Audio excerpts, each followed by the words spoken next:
हमारे जो illegal immigrants हैं, इलीगल सिटीजन्स हैं, जो पाकिस्तान में इलीगल मीन्स के साथ रह रहे हैं, उनको हमने 1 नवंबर की डेडलाइन दी है।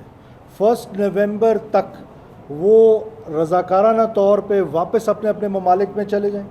और अगर 1 नवंबर तक नहीं जाते, हमारी जितनी भी लॉ इन्फोर्समेंट है, स्टेट की जितनी भी लॉ इन्फोर्समेंट है, वो प्रोविंशियल गवर्नमेंट्स हों, वो फेडरल गवर्नमेंट के इदारे हों, वो जो भी हमारी इन्फोर्समेंट होगी, हम उस इन्फोर्समेंट के तहत हम उनको डिपोर्ट करेंगे।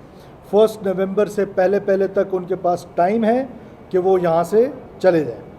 ये हमारा मुल्क वाहिद मुल्क है दुनिया में जहाँ पर आप बग़ैर किसी पासपोर्ट के, वीज़ा के, किसी तज़किरा से, किसी और से आप इस मुल्क में आते हैं। तो उसको स्ट्रेंथन करने के लिए हमने ये फ़ैसला किया है कि 1 नवंबर ऑनवर्ड कोई भी शख्स, कोई भी मुल्क का रहने वाला पासपोर्ट और वीज़ा के बग़ैर हमारे मुल्क में दाखिल नहीं होगा, और वो सिर्फ पासपोर्ट चलेगा। उससे पहले 10 अक्टूबर से लेकर 31 अक्टूबर तक ई तज़किरा है फॉर अफ़गान नेशनल्स।